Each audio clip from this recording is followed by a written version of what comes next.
Hello students, welcome to this video lecture series. Today we will discuss some numericals based on DC shunt generators, series generators as well as compound machines. So पिछली class में हमने इसके formulas को लिख लिया था हर machine के लिए। तो इस क्लास में हम क्या करेंगे, उसके न्यूमेरिकल्स को बनाएंगे और न्यूमेरिकल्स पूछे जाते हैं आपके एग्ज़ाम में। क्लियर? तो चलिए सबसे पहले न्यूमेरिकल देखते हैं और इसको सॉल्व करने का कोशिश करते हैं।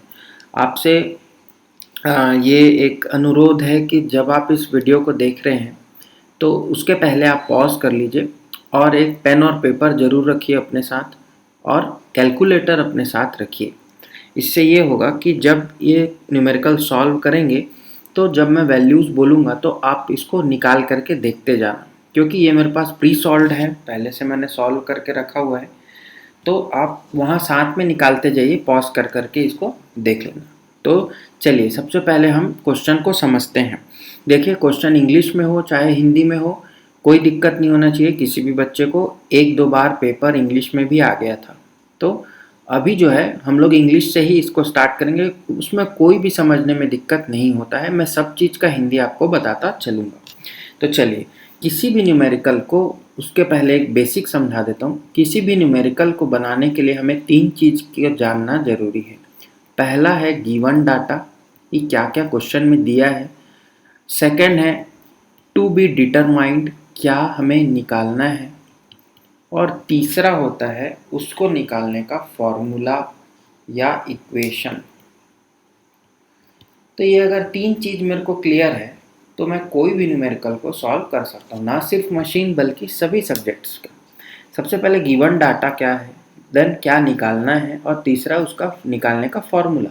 ये तीन अगर दिया है तो numerical will be a very easy game for you. ठीक है, तो चलिए स्टार्ट करते हैं। सबसे पहले क्वेश्चन पढ़ते हैं। क्वेश्चन को पढ़ना बहुत ज़रूरी, समझना ज़रूरी। सबसे पहले लिखा है a lap wound DC shunt generator. अब आपको दो चीज़ यहाँ से पता चला, एक तो लैप वाउंड है और दूसरा शंट है। हैज़ हैविंग 80 स्लॉट्स, 80 खांचे हैं उसके पास। स्लॉट्स मतलब खांचे जिसमें वाइंडिंग बिठाया जाएगा। एंड 10 कंडक्टर्स पर स्लॉट, एक स्लॉट में 10 चालक हैं। जनरेट्स मतलब जनित करता है, एट नो लोड बिना भार पे या भार रहित होकर, अ वोल्टेज ऑफ 400 वोल्ट, इतना वोल्टेज वो जनरेट कर रहा है। When running at 1000 RPM, 1000 RPM पर जब उसे चलाया जाता है। तो एट व्हाट स्पीड, किस स्पीड पर उसे चलना चाहिए, should be rotated to generate a voltage of 220 volt on open circuit, 220 volt generate करने के लिए उसे कितने स्पीड पर घुमाना है। तो सबसे पहले मुझे क्वेश्चन में गिवन डाटा लिखना है कि क्या क्या दिया हुआ है। तो चलिए इसको लिखते हैं। सबसे पहला दिया है लैप वाउंड। तो लैप वाउंड, इससे आपको एक डाटा मिलेगा, दैट इज ए की वैल्यू। लैप वाउंड में ए की वैल्यू पी होती है। अगर वेव बाउंड होता तो यहाँ 2 हो जाता, मैंने आपको बताया है। देन 80 स्लॉट्स लिखा हुआ है, 80 स्लॉट्स, और 10 कंडक्टर्स पर स्लॉट, एक स्लॉट में 10 कंडक्टर और 80 स्लॉट है। यहाँ से हम Z निकाल सकते हैं क्या? Z is total number of conductor, कुल चालकों की संख्या। कैसे निकलेगा? 80 खांचे हैं और एक खांचे में कितने कंडक्टर बोल रहा है? 10। तो 80 इंटू 10 करेंगे तो कुल हमारे पास कंडक्टर्स निकल जाएगा, ये हो जाएगा 800। इतना क्लियर है सबको? देन वोल्टेज बोल रहा है कितने? 400 वोल्ट। ई नॉट या ई, जो भी इसको लिखना है, अभी आप ई नॉट और ई जी वी टी ये सब नहीं देखें। जनरेटेड वोल्टेज ई जी लिख सकते हो इसको, ई जी ई नॉट, जो भी आपको लिखना है वोल्टेज है। और स्पीड कितना दिया हुआ है? 1000 आरपीएम, इतना डाटा दिया है। तो पहला हम लोग का पड़ाव क्लियर हो गया, दैट इज गिवन डाटा लिख लिए। अब दूसरा पड़ाव में क्या निकालना है? तो क्या निकालना है? एट वाट स्पीड बोल रहा है, स्पीड निकालना है ताकि वो कितना वोल्ट जनरेट करे? 220 वोल्ट। तो स्पीड निकालना है हमको, what should be rotated speed, तो एन की वैल्यू फाइंड आउट करना है। अब हमारे पास जो फॉर्मूला हमने पढ़ा है वो फॉर्मूला कैसा है? वो फॉर्मूला है Eg is equals to 5Zn P upon 60A। यहाँ से देखिए हमारे पास Z दिया हुआ है, निकल गया, N हमको दिया हुआ है, Eg भी दिया हुआ है, नंबर ऑफ पोल्स और यहाँ नहीं दिया है, चलिए, और A की वैल्यू दी हुई है लैप बाउंड, और यहाँ हमें पता है कि A is equals to P, तो ये और ये कैंसिल हो जाएगा, दोनों बराबर हैं। अब यहाँ ध्यान दीजिए, हमें इस इक्वेशन में क्या नहीं दिया हुआ है, फाई नहीं दिया हुआ है, फ्लक्स का मान। तो जो हमारा गिवन कंडीशन है वहाँ से हम क्या निकालेंगे, वहाँ से हम निकालेंगे फ्लक्स, और जब ये फ्लक्स पता चल जाएगा तब हम फिर से इसी फॉर्मूले का यूज़ करेंगे और वोल्टेज को बदल करके हम क्या निकालेंगे, स्पीड निकालेंगे। आई थिंक ये अब आपको क्रिस्टल क्लियर है। तो चलिए पुट करिए फॉर्मूला। 400 वोल्ट दिया हुआ है, फ्लक्स हमें निकालना है, Z हो गया 800, स्पीड दिया हुआ है 1000, और P, तो P को P रहने दीजिए 60, A को A रहने दीजिए, और A यहाँ पर क्या हो जाएगा, P हो जाएगा, मतलब A के जगह मैं क्या लिखूँगा, P, तो ये P और ये P कैंसिल हो गया। तो अगर आप इसको सॉल्व करेंगे तो फाई का मान जो है वो कितना आएगा, 0.03, और यूनिट क्या होती है, वेबर। ये आ जाएगा आपका फ्लक्स। बट हमें क्वेश्चन में क्या निकालना था, हमें स्पीड निकालना है 220 वोल्ट पर। तो अगेन इसी फॉर्मूले का यूज़ करेंगे, Eg is equals to 5Zn P upon 60A। यहाँ पर पुट कर दीजिए, 220 वोल्ट दिया हुआ है, फ्लक्स हमें पता चल गया, देन कंडक्टर्स तो उतने ही रहेंगे, स्पीड हमें निकालना है, अगेन P और A कैंसिल हो जाएगा, सेम मशीन है, तो यहाँ से ये कैंसिल। तो अगर आप इसको सॉल्व करेंगे फॉर n, तो यहाँ से क्या मिलेगा, इसको इधर मल्टीप्लाई करिए और इन दोनों को इसके नीचे लाइए, तो n बराबर हमें मिलेगा लगभग 550 RPM, और यही मेरा क्या हो जाएगा, आंसर हो जाएगा। n is equals to 550 RPM। Easy है। देखिए इसमें कुछ भी नहीं किया हमने, केवल एक फार्मूला लगाया और उसी फार्मूले के बेस में हम निकाल दिए। तो चलिए नेक्स्ट क्वेश्चन देखते हैं। ये क्वेश्चन में बोल रहा है कि ए 4 पोल DC generator has a wave wound armature with 792 conductors. Conductor मतलब चालक, वेव वाउंड बोल दिया। द फ्लक्स पर पोल फाई का वैल्यू दिया है 0.0121 weber. Determine the speed at which it should be run to generate 240 volt on no load। सबसे पहले अगेन सेम काम, गिवन डाटा। तो गिवन डाटा सबसे पहले क्या आ जाएगा, P इज इक्वल्स टू 4 पोल दिया हुआ है, देन वेव बाउंड, तो A इज इक्वल्स टू क्या आ जाएगा, 2, वेव बाउंड में 2 हो जाता है। कंडक्टर्स की वैल्यू Z कितना दिया हुआ है, 792, फ्लक्स दे दिया है, कितना दिया हुआ है, 0.0121 वेबर, और कुछ दिया है, हाँ वोल्टेज भी दिया है, V is equals to 240 volt. हमें क्या निकालना है, स्पीड मतलब n फिर से निकालना है, सिंपल सा फॉर्मूला है, Eg is equals to 5Zn P upon 60A। यहाँ पर पुट करिए सभी वैल्यूज़ को, that is 240 is equals to 0.0121 into 792 into n निकालना है हमें, P की वैल्यू है 4, यहाँ P और A को कैंसिल मत कर देना, अब वेव बाउंड में A की वैल्यू 2 हो जाएगी। तो अगर आप इसको n के लिए सॉल्व करते हैं, इसको इधर मल्टीप्लाई करिए, बाकी तीनों को मल्टीप्लाई करके नीचे लिखिए, तो यहाँ पर स्पीड कितने आएगी, 751 RPM, और यही क्या हो जाएगा, आंसर हो जाएगा। तो this is a very simple, but ये क्वेश्चन आपका एक यूनिवर्सिटी एग्जाम में पूछा हुआ क्वेश्चन है, जो मैं अभी आपको प्रैक्टिस करा रहा हूँ। देन चलते हैं next question. Next question is, इसका भी हम थोड़ा सा सॉल्यूशन देख लेते हैं। Again 8 pole lap wound DC generator armature has 960 conductors, a flux of 40 milli weber, यहाँ ध्यान रखेंगे milli weber, and speed of 400 RPM। Calculate EMF generated on open circuit if the same must it be driven to generate 400 volt। 400 volt generate कराने के लिए, clear है।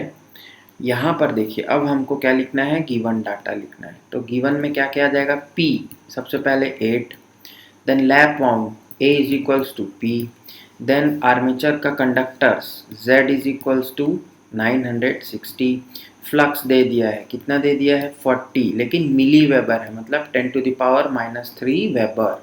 और speed n is equals to कितना दे दिया है 400 RPM, और एक दे दिया है voltage that is EG, generated voltage कितना दिया हुआ है 400 वोल्ट। तो हमें क्या निकालना है, EMF generated on open circuit if the same must it be driven to generate 400 volt. Clear है? तो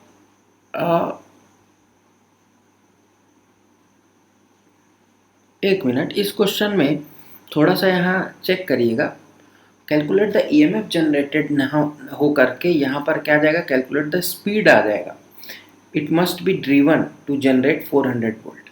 ठीक है, यहाँ पर देखिए क्वेश्चन क्या बोल रहा है कि अगर वो इस सारे कॉन्फ़िगरेशन के साथ में है और 400 वोल्ट जनरेट कराने के लिए उसको कितने स्पीड पर चलना है। ये जो स्पीड दिया हुआ है ये किसके लिए है कि ये 400 आरपीएम जो दिया है ये हमारा स्पीड जो है यहाँ पर यूज़ नहीं होगा, बट हमें ये मशीन का कॉन्फ़िगरेशन दिया हुआ है यहाँ से यहाँ तक, लेकिन यहाँ पर बोला है ईएमएफ जनरेट कराना है ओपन सर्किट में, तो कितने में इट मस्ट बी ड्रिवन का मतलब उसे कितने स्पीड पर चलाएं तो वो 400 वोल्ट जनरेट करेगा। ठीक है, तो यहाँ पर n निकालना है। n ये जो स्पीड दिया है ये यहाँ पर हमें मशीन का नहीं दिया हुआ है, ये कंफ्यूज नहीं होना है। तो that is Eg is equals to 5Zn P upon 60A। यहाँ से देखिए Eg तो 400, फ्लक्स 40 इंटू 10⁻³ Z की वैल्यू है 960, n हमें निकालना है, पोल्स दिया हुआ है 8 upon 60 into A is equals to P हो जाएगा, ये और ये कैंसिल हो जाएगा। तो यहाँ पर जो स्पीड आने वाला है that speed is equals to 625 RPM, और ये जो मेरा क्या हो जाएगा फाइनल आंसर हो जाएगा।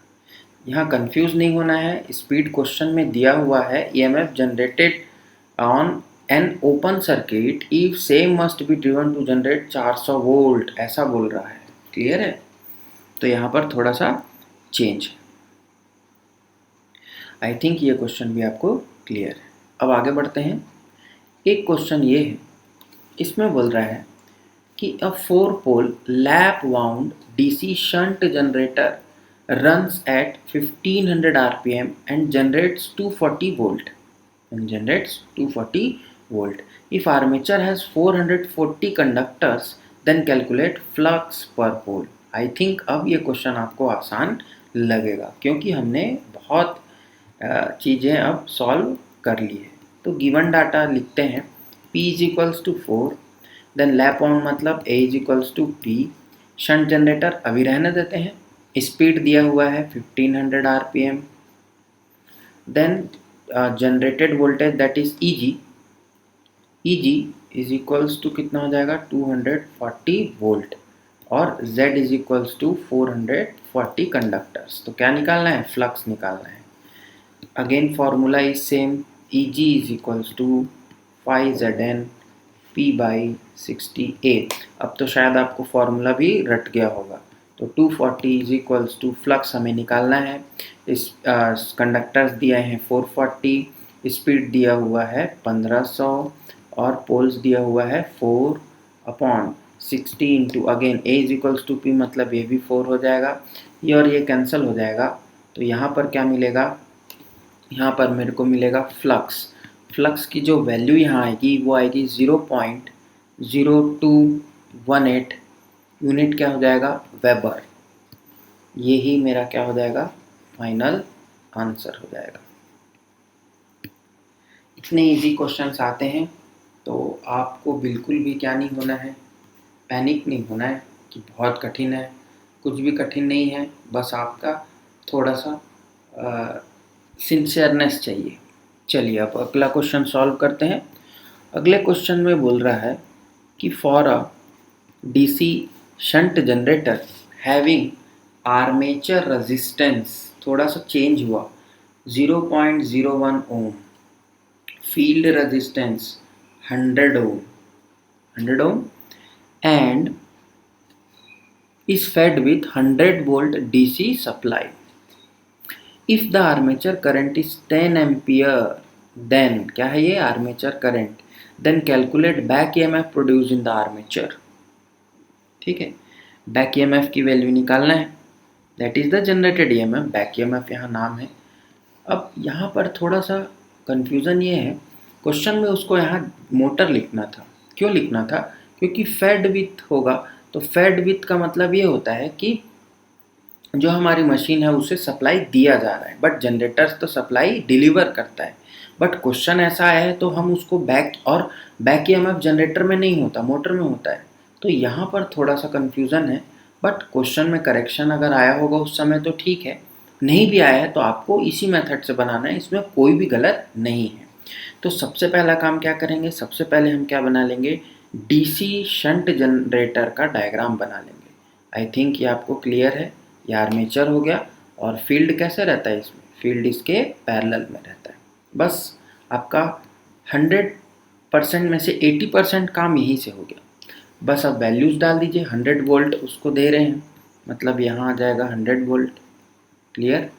फिर आर्मेचर रेजिस्टेंस इज 0.01, यहाँ का रेजिस्टेंस यहाँ लिख दीजिए RA is equals to 0.01 ohm, और शंट फील्ड का कितना रेजिस्टेंस है, 100 ohm. Clear? Then fed with 100 volt DC supply, ये दो लिख दिए। आर्मेचर करंट इज 10 एम्पियर, यहाँ से कितना जा रहा है, 10 एम्पियर जा रहा है। बस अब आपका काम बहुत आसान हो गया। अब हम यहीं से ही सर्किट के फॉर्मूले से ही इसको सॉल्व कर सकते हैं। ये करंट यहाँ जाएगी तो दो भाग में बटेगी, एक इधर जाएगी एक इधर, इस जंक्शन से। अब इस धर वाली करंट हम आसानी से निकाल सकते हैं, यहाँ का वोल्टेज, यहाँ का वोल्टेज, और ये शंट फील्ड ब्रांच का वोल्टेज एक ही होगा। तो हम क्या लिख सकते हैं, यहाँ पर जो ISH जो जाएगी, तो यहाँ हम लिख सकते हैं इसको कि ISH is equals to VT by RSH, shunt mode generator के लिए। तो VT क्या हो जाएगा, VT is 100 volt upon RSH is 100, तो ये कितना हो जाएगा, 1 एम्पियर। अब यहाँ से कितना करंट जा रहा है, 1 एम्पियर। 10 यहाँ से आया, 1 यहाँ चला गया, तो यहाँ कितना जाएगा, 9 एम्पियर। ठीक है, अब IL का वैल्यू मिल गया। अब हम यहाँ पर क्या लगा देंगे, अब हम लगा देंगे यहाँ KVL। हमने देखा था कि EG इज इक्वल्स टू क्या होता है, VT माइनस IA RA, और यहाँ पर होता है माइनस VB, बट यहाँ VB कुछ दिया नहीं है, तो सॉरी यहाँ प्लस आएगा, सॉरी प्लस, तो यहाँ पर VB नहीं है, मतलब इसको क्या ले लेंगे, 0 ले लेंगे, और इजी हो गया हमारे लिए। VT is 100, then IA is 10, RA is 0.01, और इसको अगर आप सॉल्व करोगे तो EG की वैल्यू आपको मिलेगी 100.1 वोल्ट, और यही मेरा क्या हो जाएगा, यही मेरा हो जाएगा आंसर। क्लियर? ये न्यूमेरिकल भी आपको आई थिंक क्लियर होगा। देन हम चलते हैं अगले न्यूमेरिकल पर। अगला न्यूमेरिकल बोलता है कि a 10 kilowatt 250 volt 6 pole lap connected DC generator runs at 1200 RPM. Armature has 500 conductors. For full load armature, ohmic loss are 200 watt. Find the flux per pole. Take 2 volt as brush drop. मैं यहाँ सबसे पहले लिखूंगा given data. चलिए लिखते हैं। Voltage is 250 volt, then pole is 6, lap connected है मतलब A is equals to P हो जाएगा। फिर स्पीड कितना दिया हुआ है, 1200 RPM। क्लियर? आर्मेचर के कंडक्टर्स मतलब Z इज इक्वल्स टू 500, और आर्मेचर ओमिक लॉस आप लोग पढ़े होंगे या हम लोग उसको सुने भी होंगे। Ohmic loss is nothing but the copper loss, इसी को ही हम I²R लॉस भी बोलते हैं।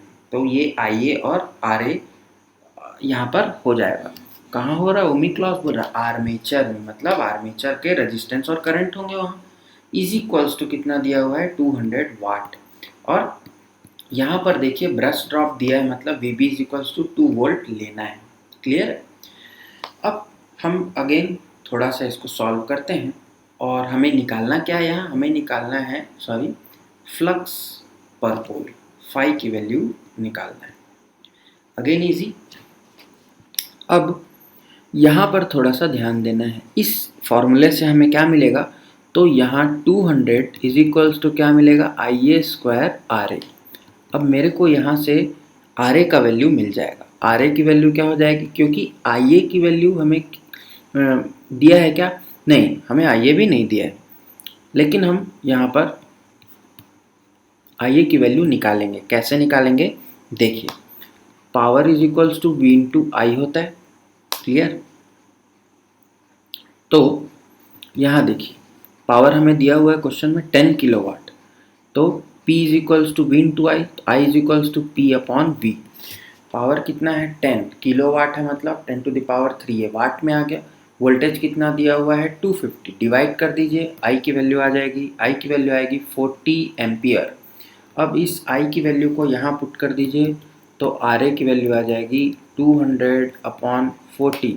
तो R A is equals to क्या मिलेगा मेरे को, 40 का स्क्वायर सॉरी, तो यहाँ पर क्या मिलेगा मेरे को 0.125 ओम मिलेगा। क्लियर? तो आर ए मिल गया, आई मिल गया, ठीक है। और आई ए का जो वैल्यू है वो हमें, ये आई ए ही है, ठीक है, आई ए इज, ठीक है। तो यहाँ पर 3-4 चीज़ें हैं मेरे को मिल गई। अब मेरे पास क्या है, एक फॉर्मूला है, किसके लिए है, तो लैब कनेक्टेड डीसी जनरेटर्स के लिए, ठीक है। तो यहाँ पर आपको कहीं पर भी ये चीज़ नहीं लिखा हुआ है कि आपका कौन सा मशीन है ना। तो चलिए कोई बात नहीं, बट हम यहाँ पर एक एस्टिमेट कर लेते हैं कि we have a simple shunt machine that is VT plus IA RA। क्योंकि अगर उसके पास फील्ड की कोई डाटा नहीं है तो हम इसको नहीं लिख सकते कुछ भी। तो EG इज इक्वल्स टू क्या मिलेगा, VT की वैल्यू दिया हुआ है 250 प्लस IA का वैल्यू है 40 इंटू 0.125, ये RA की वैल्यू। तो आपको क्या मिल जाएगा, EG इज इक्वल्स टू कितना मिल जाएगा, 255 वोल्ट। ये यहाँ से एक EG मिल जाएगा। बट हमारे क्वेश्चन में क्या पूछा है, 5 पूछा है। तो क्वेश्चन में क्योंकि हमें 5 दिया हुआ है, तो हम यहाँ क्या करेंगे, हम यहाँ पर एक और फॉर्मूला लगाएंगे, that is EG is equals to 5 ZnP.60A। और यहाँ से क्या निकालेंगे, फ्लक्स निकालेंगे। EG की वैल्यू है 255 इंटू 60, मैं इधर ले गया और इनको इधर ले आया, और into A is nothing but यहाँ P हो जाएगा, लैब कनेक्टेड है। फ्लक्स की वैल्यू दिया हुआ है, फ्लक्स की वैल्यू सॉरी निकालना है हमें। Z की वैल्यू दिया हुआ है दैट इज़ 500 और स्पीड है 1200 इंटू P। तो अगर यहाँ आप सॉल्व करेंगे इसको, तो 5 इज इक्वल्स टू क्या मिलेगा आपको, 0.0255 वेबर मिलेगा। और यही मेरा क्या हो जाएगा, आंसर हो जाएगा। क्लियर? अब एक ये क्वेश्चन है, अगर आप इस क्वेश्चन को सॉल्व कर लेते हैं, इसका मतलब आपका कंसेप्ट जो है वो बहुत ही अच्छे से क्लियर हो गया है। तो मैं चाहूँगा कि इस क्वेश्चन को आप खुद सॉल्व करें, और यदि नहीं बनेगा तो हम इस क्वेश्चन को अपनी जो ट्यूटोरियल की क्लास होती है उस क्लास में इस क्वेश्चन को हम डिस्कस करेंगे। आप सभी उस ट्यूटोरियल क्लास में आएंगे और वहाँ पर मैं इस क्वेश्चन को बताऊंगा। हालांकि आपके पास सॉल्यूशन होगा अगर तो बहुत अच्छी बात है, लेकिन इस क्वेश्चन के लिए मैं पर्टिकुलर आपको उस क्लास में ही बताऊंगा। कारण है कि अगर आपको मैं 6 न्यूमेरिकल कराया और आपके कंसेप्ट क्लियर हैं, तो आप कंपाउंड जनरेटर्स का भी न्यूमेरिकल कर जाओगे, 7वां न्यूमेरिकल कर लोगे। तो आज के इस लेक्चर में इतना ही। Thanks for watching, thanks for joining and be happy always.